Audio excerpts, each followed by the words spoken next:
నమస్తే అండి. నేను చాలామంది ఇండ్ల కాడ కుండీల్లో, బొక్కిల్లో, దొడ్లలో ఎక్కడ పడితే అక్కడ బ్రాహ్మి అని, సరస్వతి ఆకు అని నాటుకున్నారు. నేను అక్కడ నా వల్ల అయినంత వరకు వాళ్ళకి ఏం చెప్తున్నానంటే, ఇది డూప్లికేటు. మీరు అంగిట్లో నర్సరీలో తెచ్చి సాక్కుంటా ఉండే సరస్వతి ఆకు, బ్రాహ్మి అనేది డూప్లికేటు, దాన్ని వాడకండి.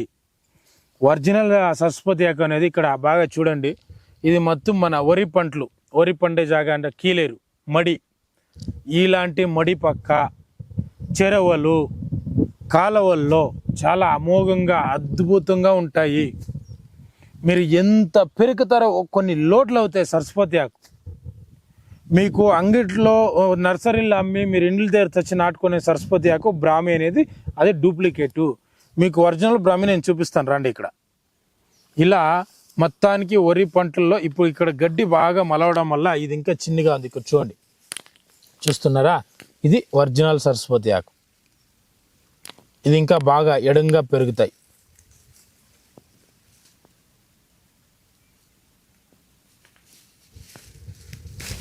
చూడండి, ఇలా ఒరిజినల్ సరస్వతి ఆకు అనేది ఇది ఇంకా చిన్న చిన్న ఆకులే ఇక్కడంతా ఉన్నాయి. చూస్తున్నారా? ఎక్కడైనా తీయండి. ఈ గడ్డి చూడండి, గడ్డి గడ్డి ఎక్కువ ఉండడం వల్ల అది కొంచెం తక్కువ కనిపిస్తుంది. కానీ ఒక్కసారి ఇక్కడ మడక వేసి దున్నేశారంటే మీకు ఖచ్చితంగా ఈ సరస్వతి ఆకు అనేది దండిగా వస్తుంది. బాగా చూడండి, చెట్టు గుమ్మ ఎలా ఉందో చూడండి. నేను చూపిస్తాను పెరిగి. చూసారా? ఇది మీకు ఒరిజినల్ సరస్వతి ఆకు అనేది ఈ విధంగా ఉంటుంది. ఇది మనం బిడ్డలకు కానీ పిల్లలకు కానీ ప్రతి ఒక్కరికి ఇవ్వాల్సిండేది ఇది. దీన్ని మన పెద్దలు ముందు కాలంలో ఏం చేసేవాళ్ళు అంటే, వరి పంట లేక పైరు కోయడానికి, పంట పండడానికి, నాటడానికి వచ్చినప్పుడు మడి కింద గడ్డ గినిమి ఎక్కడ పడితే ఆకు వచ్చేది. దీన్నంతా గిల్లుకోపోయి ఇంట్లో కూర, సాంబారు, చట్నీ అని బాగా చేసేవాళ్ళు. ఆకుకూరలు, కూరాకు చారు చేసినప్పుడు ఖచ్చితంగా ఈ ఆకు కూడా అందులో వేసేవాళ్ళు. దానివల్ల మనకేంటంటే బుద్ధి బలం బాగా ఉండేది. మెమరీ పవర్ అనేది బలంగా, తాకత్తుగా చాలా బాగుండేది. ఎందుకంటే ఆకుకూరలో వాడతాము, తింటాం కాబట్టి ఎటువంటి ఎఫెక్టు హానికరం ఉండేది. ఇది 108 రకాల కూరాకులు ఉండేది మనకు ఆకుకూరలు భోజనం వంట చేయడానికి. ఇప్పుడు ఏంటంటే ఒక 4-5 రకాలు, అది కూడా కెమికల్లు, మందులు, ఎరువులు, మోరీ నీళ్ళు, వచ్చా ఎక్కడ పడితే అక్కడ 12 కూరాకు తెచ్చి షాపులో అమ్మేస్తున్నారు. ఇది మనకు నిజమైన సరస్వతి ఆకు. దీన్ని మనము ఏ విధంగా వాడుకోవచ్చు అనేది నేను తెలియజేస్తాను. చూడండి, ఈ సరస్వతి ఆకుని బాగా మనకి ఇవన్నీ ఇక్కడ ఇలా ఈ విధంగా ఉండే సరస్వతి ఆకు మొత్తం పెరుక్కొని ఒక అంత ఆకు పెరుక్కోవచ్చు. ఇక ఆకులు తుంచుకొని కడిగి ఎత్తి పెట్టుకొని మనం ధనియాలు, ఎండి మిరపకాయలు, కొద్దిగా చింతపండు, శనగలు, ఇవన్నీ చట్నీకి వెల్లుపాయలు మనం ఏ విధంగా చట్నీకి రెడీ చేసుకుంటామో అలా అవంతా వేసి ఆయిల్ కొద్దిగా పోసి వేపుకొని తర్వాత కొంచెం చల్లారాక మిక్సీకి వేసుకుంటాం.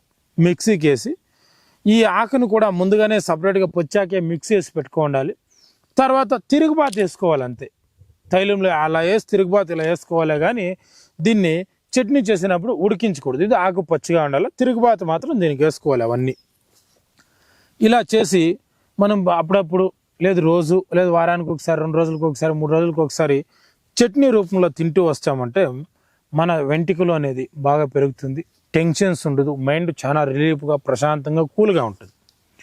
అదేవిధంగా ఇప్పుడు పిల్లలు ఎగ్జామ్ రాసేకి వెళ్తున్నారు, చదువుకి వెళ్తున్నారు, వాళ్ళకి మెమరీ పవర్ బాగా బలంగా కావాలన్న వాళ్ళకి రోజుకి ఇదే ఆకు బాగా ఇట్లా పెరుక్కోవచ్చి ఒక 10-20 ఆకులు తినిపిస్తూ వచ్చినా చాలా అద్భుతంగా అమోఘంగా ఉంటాయి. డైరెక్ట్గా కూడా తినచ్చు. ఇలా కాదు బిడ్డలు తినేలేదు అంటే దీన్ని ఏం చేయాలంటే మీరు తెచ్చి ఒక రాయిలో కానీ మిక్సీలో వేసి కానీ బాగా సాదేసి అందులోకి తేనె, మన ఒరిజినల్ తేనె వేసి దాన్ని కలిపి నాకిస్తూ వచ్చారన్నా చాలా అద్భుతమైన తెలివి. బిడ్డలు చదువులో కానీ, బుద్ధిలో కానీ, ఇంట్లో కానీ, పనులో కానీ అన్నింటిలో కూడా చాలా ఫాస్ట్గా, చాలా సూపర్గా ఉంటారు. ఇదొక రకంగా చేసుకోవచ్చు. ఇలా కాదు అంటే ఖాళీగా ఉన్నప్పుడు ఇలా మరి ఒడి పంట చెరువు ఉండే చోటు వచ్చి ఈ సరస్వతి ఆకుని బాగా దండిగా ఒక అరమూటను సేకరించి తీసుకెళ్ళి ఇంట్లో బాగా కడిగి శుభ్రంగా ఆరబెట్టేసి ఎండించి దీన్ని పౌడర్ చేసుకొని ప్రతిరోజు 1 గ్లాసు పాల్లోకి 1 స్పూన్ పౌడర్ వేసి ఒకంత తేనేసి కలిపి పిల్లలకు తాపుతూ వచ్చారంటే అలర్జీలు రావు, మూర్ఛ రోగం రాదు. మూర్ఛ రోగం ఉన్న వాళ్ళు కూడా ఇవ్వండి, అమోఘమైన రిజల్ట్ ఉంటుంది. బ్రెయిన్కి సంబంధించిన ఏ కాయల రాదు, నరాలు బ్రెయిన్కి సంబంధించిన ఏ రోగాలు రావు, తల్లో ఎక్కడా క్లాట్లు అయ్యలేదు, తెల్లెంటికలు రావు, టెన్షన్స్ ఉండదు. బిడ్డలు చాలా తెలివిగా, చాలా చురుగ్గా, చాలా యాక్టివ్గా, చాలా ఫాస్ట్గా, ప్రశాంతంగా ఉంటారు. ఈ రకంగా ఈ పౌడర్ వాడుకోవచ్చు. ఇలా కాదంటే దీన్ని మీరు లేహంగా చేసుకోవచ్చు. లేహం, సరస్వతి లేహం, బ్రాహ్మీ లేహం అంటారు. మనకు షాపులో ఎన్నో దొరుకుతాయి, ఎప్పుడెప్పుడో చేసి పెట్టింటారు స్టాకు. కొంతమంది నీట్గా చేసిండ్రు, ఈ కడ్లు గిడ్లు ఏర్లు అంతే రుబ్బి చేసింటారు. అలా కాకుండా మనం ప్రశాంతంగానే ఫ్రెష్గానే ఆకు అంతా పెరుక్కోవచ్చి మనమే ఎండించి పౌడర్ చేసుకొని మనకు తగినంత నల్ల బెల్లం కొద్దిగా తెచ్చి పాకు తీసుకొని అందులోకి ఈ సరస్వతి పౌడర్ వేసి పాకెత్తుకుంటూ దానికి ఒరిజినల్ నాటావు నెయ్యి కొంచెం వేసి కలుపుతూ, ఎంత అంటే ఒక 150 గ్రాములు నాటావు వేసారంటే ఒక 70 గ్రాములు తేనె పోసి దీన్ని బాగా పాకంగా వండుకొని ప్రతిరోజు ఇంట్లో ఉన్న వాళ్ళందరూ తినడానికి చాలా మధురంగా బాగుంటుంది. మనం దీన్ని లేహం చేసుకున్నామంటే అద్భుతంగా ఉంటుంది. ప్రతిరోజు ఒక అంతంత బ్రాహ్మీ లేహము, సరస్వతి లేహం తింటూ వచ్చారంటే మీకు ఎంత తెలివి ఉంటుంది, ఎంత అమోఘంగా అద్భుతంగా ఉంటుంది అంటే మీ ఒంట్లో చాలా రకాల మలబద్ధక సమస్య పోతుంది, వేడి తగ్గుతుంది, ఎంటికలు పెరుగుతుంది, కొత్త ఎంటికలు వస్తాయి, తెల్ల ఎంటికలు తగ్గుతాయి, నెమ్మరి పోరు, బుద్ధి బలము, శక్తి, ఆరోగ్యం, ప్రశాంతం ఇవన్నీ వస్తాయి. ఇవన్నీ కడుపులోకి తీసుకునే విధానం. ఇలా కాకుండా దీన్ని ఇంకా ఎన్ని రకాలుగా వాడచ్చు అంటే ఎవరికైనా మూర్ఛ రోగం ఉంటే వాళ్ళు ఈ ఆకులు పెరుకోవచ్చి బాగా నూరి పేస్ట్ రసం తీసుకొని ఆ రసాన్ని నువ్వుల నూనెలో కలిపి సన్న మంట మీద ఒక 3-4 గంటలు మరిగించి ఆ రసం అంతా ఇమిరిపోయిన తర్వాత ఆ తైలాన్ని తలకు అప్లై చేస్తూ వచ్చారంటే కొంతవరకు అమోఘమైన రిజల్ట్ అనేది ఉంటుంది.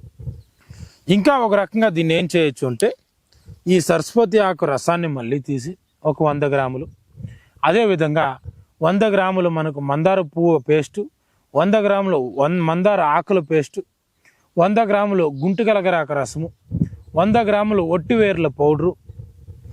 ఈ విధంగా మనకు 100 గ్రాములు ఖచ్చితంగా కూడాను ఈ 100 ఇవన్నీ తీసుకుంటూ మర్రి ఊడ్లు 100 గ్రాములు పేస్ట్ చేసుకొని మనకు వాకడి చెట్టు ఉంటాం, ముళ్ళు వంకాయ, చిన్న చిన్న వంకాయలు ఉంటాయి, దాని ఆకులు 100 గ్రాములు, ఈ పసురులన్నీ తీసేసుకొని బాగా నానబెట్టి పెట్టిండే మెంతులు కొన్ని మెంతులు వేసి మీరు ఏం చేయాలా ఉసిరికాయ రసం 200 గ్రాములు వేసుకొని గుంటుకలగరాకు, సరస్వతి ఆకు, ఉసిరికాయ రసం ఇది చాలా ఉండాలి.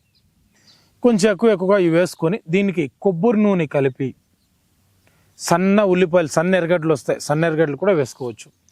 కొబ్బరి నూనె 1 లీటర్ 1.5 లీటర్ వేసి బాగా మరిగించి ఈ తైలాన్ని రోజు అప్లై చేసుకోవడం వల్ల మీకు ఎంటికలు ఎంత నల్లగా వస్తాయంటే ఎవరైనా చూస్తే ఆ ఎంటికలు చూస్తేనే మిమ్మల్ని ఆకర్షించబడాలి. అంత అద్భుతంగా అంత నల్లగా వస్తుంది ఈ తైలాన్ని అప్లై చేస్తూ వస్తే. నల్లగా రావడమే కాకుండా కొంతమందికి తలపైన బట్టతల వచ్చేసి ఉంటుంది, ఎక్కువ టెన్షన్ తీసుకోవడం వల్ల. వాళ్ళకి కూడా వయసు ఉంటే చిన్న చిన్న ఎంటికలు ఉన్నప్పుడు కొంతకాలం ఓపికగా వాడగలిగితే ఆ చిన్న ఎంటికలే పెద్దవై అదే అమోఘంగా ఒత్తుగా కనిపిస్తాయి.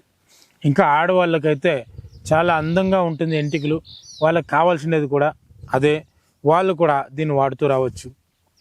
ఇంకా ఈ సిస్టమ్ పనికి వెళ్ళేవారు, ఆఫీస్కి వెళ్ళేవాళ్ళు బాగా బుర్రకి వేడి ఎక్కి టెన్షన్ తీసుకొని ఎంటికలు ఉదిరిపోతూ ఉంది అని బాధపడేవాళ్ళు కానీ ఇలా ప్రతి ఒక్కరు కూడా ఈ తైలాన్ని తలకు అప్లై చేసుకోవచ్చు. బుద్ధి బలం లేనోళ్ళు చేసుకోవచ్చు, మూర్ఛ రోగం ఉన్నోళ్ళు చేసుకోవచ్చు, ఎంటికలు ఊడిపోతూ ఉన్నోళ్ళు చేసుకోవచ్చు, తెల్లెంటికలు అయిపోయింది అన్నోళ్ళు చేసుకోవచ్చు, కొత్త ఎంటికలు కావాలనుకున్న వాళ్ళు చేసుకోవచ్చు, ఎంటికలు చిట్లు పోయింటాయి అలాంటి వాళ్ళు వాడుకోవచ్చు. అది కాకుండా కెంచెంటికలు అయిపోయింటాయి వాళ్ళు కూడా దీన్ని వాడుతూ, ఇది వాడినప్పుడు చికెన్ కొంచెం తగ్గించుకోండి. ఆల్మోస్ట్ మీరు ఏ మందులు వాడినప్పుడైనా ఈ పారం కోడి అనే దరిద్రాన్ని దూరం పెట్టారంటే మీరు నిజంగా ఆరోగ్యవంతులు అవుతారు. మీకు ఎంతో మంచి రిజల్ట్ అనేది, అమోఘమైన రిజల్ట్ అనేది వస్తుంది. మీరు ఈ రోజు నేను ఇది మీకు ఇంత దూరం తీసుకొచ్చి ఎందుకు చూపించానంటే, ఖచ్చితంగా ఒరిజినల్ సరస్వతి ఆకు అనేది అందరూ తెలుసుకోవాలా. డూప్లికేట్ నమ్మి మోసపోకండి. మనకు ఇది ఫ్రీగా లోడ్లు దొరుకుతాయి. మీరు టచ్ చేసుకొని మీరు బాగుండండి. ఇంకెవరికైనా ఇలాంటి సమస్య ఉంటే ఈ వీడియోని షేర్ చేయండి.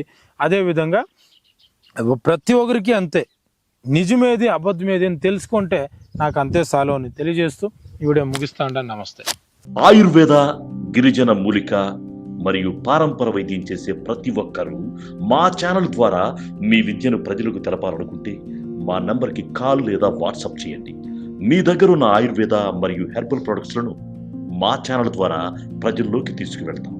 వీడియో కనుక మీకు నచ్చినట్లయితే లైక్ చేయండి, షేర్ చేయండి. మరిన్ని వీడియోస్ కోసం మా ఛానల్ని సబ్స్క్రైబ్ చేయండి.